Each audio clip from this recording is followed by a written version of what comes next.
దేవునికి స్తోత్రం కలుగును గాక. మరొక పర్యాయం దేవుడు మనల్ని ఈ విధంగా మాట్లాడడానికి, దేవుని వాక్యము ద్వారా మిమ్మల్ని అందరినీ కలవడానికి, మాట్లాడడానికి ప్రభు కృప చూపించారు.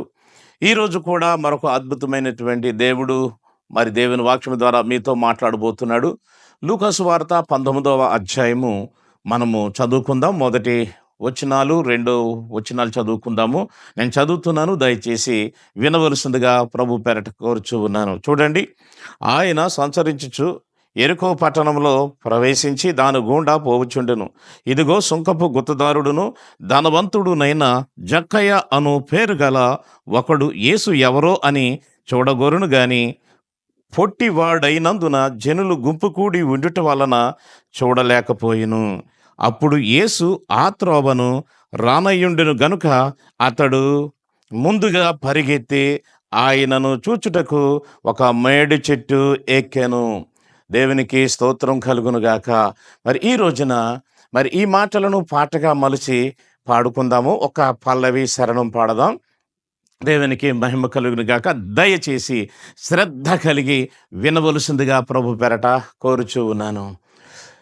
ఎక్కాలి ఎక్కాలి మేడు చెట్టును, చూడాలి చూడాలి యేసయ్యను, నేను చూడాలి చూడాలి యేసయ్యను.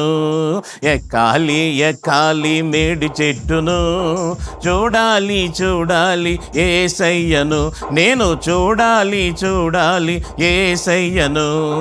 యేసయ్యను చూచుటకు పొట్టివాడను, జనులైతే గుంపులుగా కూడి ఉండెను.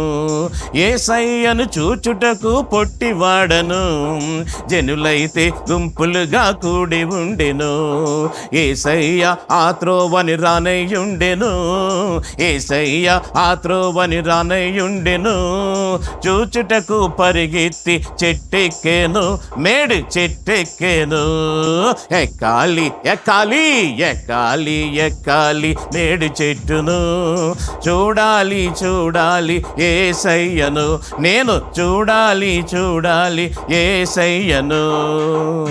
హల్లెలూయా. దేవునికి మహిమ కలుగునుగాక.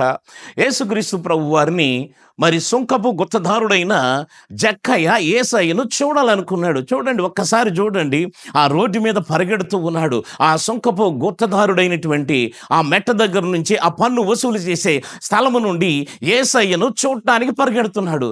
అయితే యేసయ్య ఎందుకు కనపడలేదు అంటే, యేసయ్యతో ఉన్నవారు ఆయనకి అడ్డుగా నిలబడ్డారు. అందుకే పొట్టువాడైన జక్కయ్య యేసయ్యను చూడలేకపోయాడు.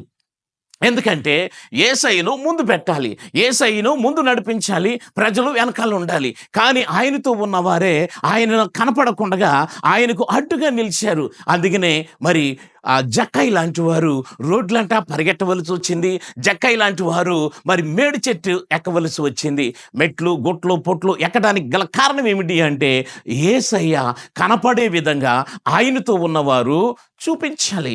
కానీ ఆయనను ముందు పెట్టలేదు, ఆయనకు అడ్డంగా నిలవబడ్డారు గనుకనే జక్కయ్య పరిగెట్టాడు, మేడి చెట్టు ఎక్కవలసి వచ్చింది. నా ప్రియ సహోదరి సహోదరుడా, ఈ వాక్యము గనక నీకు వర్తిస్తే ఇప్పుడే యేసయ్యను నువ్వు ముందు పెట్టడానికి ప్రయత్నించు. నువ్వు ముందు కాదు, నీ ప్రజలు ముందు కాదు, నీ సంఘం ముందు కాదు, కానీ నీవు యేసయ్యను ముందు పెట్టాలి. ఎందుకంటే యేసయ్య మాటలు ముందుండాలి, యేసయ్య క్రియలు ముందుండాలి, యేసయ్య సన్నిధి ముందుండాలి. ఎప్పుడైతే యేసయ్య క్రియలు, యేసయ్య ముందుంటాడో ముందు యేసును చూస్తారు, తర్వాత నిన్ను చూస్తారు. కాబట్టి జ్ఞాపకం చేసుకోండి, జక్కయ్య మేడి చెట్టు ఎక్కడానికి గల కారణం ఎవరు అంటే, పొట్టువాడు, అతనిలో ఉన్న లోపం. రెండవదిగా జనులు గుంపు కూడి ఆయనకు అడ్డుగా నిలబడ్డారు. ఒకవేళ నీవు నేను మనము ఆయన కనపడకుండా అడ్డుగా ఉన్నామేమో. ఇప్పుడే జ్ఞాపకం చేసుకుని సరి చేసుకుందాం. ఒక చిన్న ప్రార్థన చేసుకుందాం. ప్రేమగల తండ్రి, ఒకవేళ నేను ఆయన నీవు ఎదుటి వారికి లేక ఈ లోకంలో ఉన్నవారికి కనపడకుండా నేను అడ్డుగా ఉన్నానేమో, లేక ప్రభు ఆ అడ్డుని నాయనా ఇదిగో తండ్రి నేను ఇప్పుడే తప్పుకోవడానికి ప్రయత్నిస్తాను.